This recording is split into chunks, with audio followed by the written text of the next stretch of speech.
right, lovely. Good morning to you, everyone. Thank you so much for being here with us on Sunrise. It's a Tuesday, and we choose life. We choose to be happy. We choose to be compassionate. We choose to be empathetic. It's now time to turn our attention to a very important issue, about which we spoke earlier in the show, in the kitchen.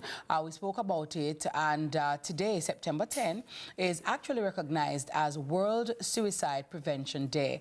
Now, this is a day focused on breaking the stigma around mental health and teaching us how to start these conversations and ways that we can support those who are in need. This morning on our show, we have the Director of Child and Adolescent Mental Health in the Ministry of Health and Wellness, Dr. Judith Leiba-Thomas. She joins us this morning to highlight how the MOH is contributing to the global initiative. Good morning, Doc. How are you? Doc, welcome back to the couch. How are you?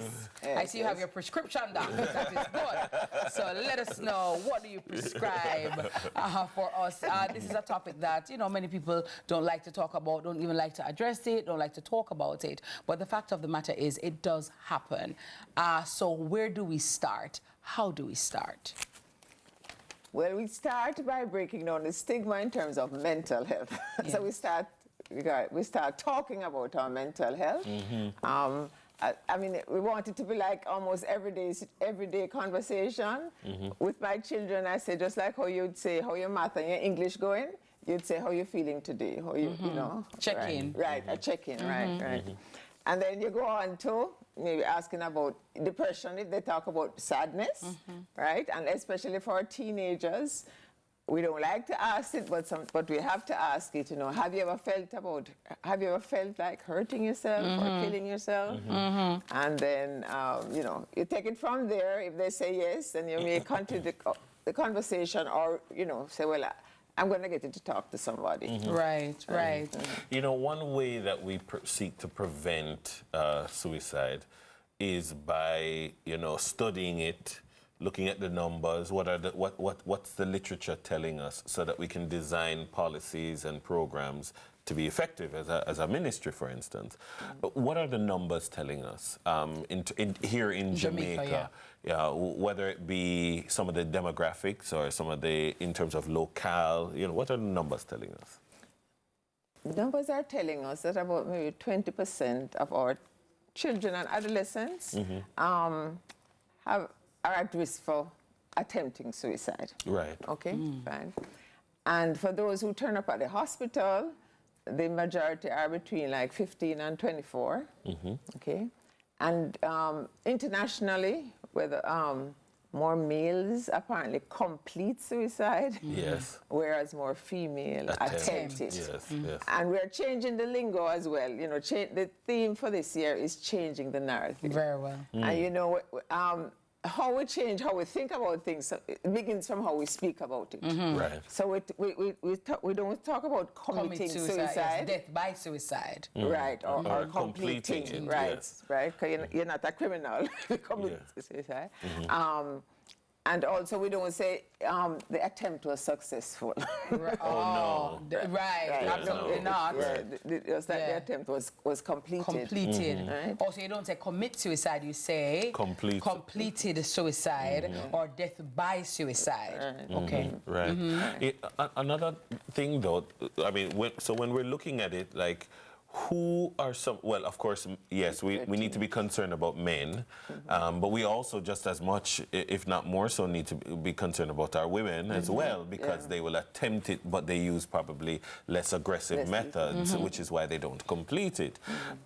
What does that then, what information does that give us to design policy? The information it gives us is that okay, when a girl enters puberty, her risk for depression goes up. Yes. Whereas a boy, why is that, Doc? Why? We don't know. We don't quite know. We don't quite know. Right. So it's depression screening. Yes. Maybe at that, when you take the medical to go to high school, and then maybe in third form, because in third form is when they start acting out a bit, right? So that's one. And for the boys, substance abuse screening. Yes. Because they will start their substances. When the girls are getting depressed, then they start their substances. Right? Okay. And then again, the messages in terms of depression, detecting it and seeking help for it. And in terms of policy as well, decreasing access to the means. Yes. So not so much in Jamaica, but in other areas, pesticides have been used, right? So they're trying to decrease that. Gun control, we know about that in the U.S. Yes. Right. So, and then, the media. Okay, so we say responsible reporting, but I know that some of you media people say, well, we have not been irresponsible. No, I would say many times you see the story written and you're like, could you not have written it better than that? Could you not have taken time? I mean, some media houses say, we do not report suicide. Like, that is a policy in some media houses. But I guess that would also be in tandem with changing the narrative and also sensitizing media practitioners to, different words or different ways of it, because they would have also grown up here, you commit suicide, and so they may not have the sensitivity and sensibility toward it. So it's also a part of changing the narrative. But Doc, you mentioned 20% earlier. When you juxtapose those numbers here in Jamaica to what's going on in the world, is that high or low? Well, it's high in the U.S. It's high in the U.S. in terms of attempts, right? And I would say also, and then in parts places like Asia, I mean, where they have a different culture around suicide, you tend to see it manifest differently, don't you? Yeah.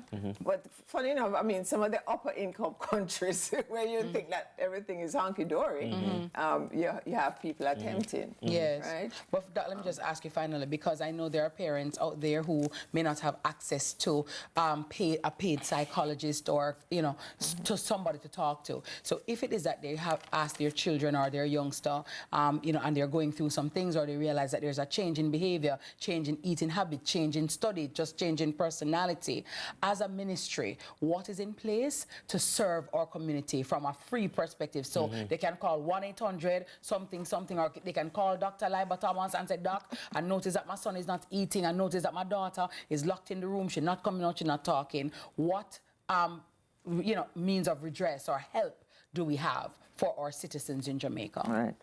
So the Ministry of Health operates the Mental Health and Suicide Prevention Helpline. Okay. And that's 888-639-5433. So 888 New Life. Okay. Right? And we also coordinate with UNICEF for a chat line. So a lot of our kids just want to text, they don't want to talk, right? Yes. So we have a chat line.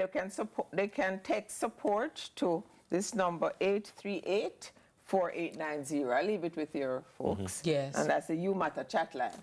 The Children's Advocate has started a helpline, and that number is 888-SAFE-SPOT. Well, the T is silent, right?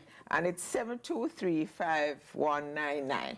All right, we're going to get those numbers and we're going to put it up at the end of the show, guys. So just in case you didn't get it, don't worry. We're going to print them at the end of the show so that you can have them in your catalog. But Doc, thank you so very much. Please. There's a suicide prevention webinar today. Okay. I've given somebody, the link is supposed to be put up. Right. At this time, anybody who wishes to join may. Because, I mean, they can just register. They don't have to pay. Okay. And it's being done at the Turnover. It's a hybrid on the Turnover Hotel. So we, the Ministry of Health and Wellness, we join up with Choose Life International. Nice. And we participate and support this seminar on a yearly basis, September 10th. All right, Doc. Thank you so much. Thank you so much, Doc. Our guest has been Dr. Judith Leiba-Thomas, Director of Child and Adolescent Mental Health in the Ministry of Health and Wellness. On the other side of the break, we're going to hear how local students are making a difference by tackling plastic pollution.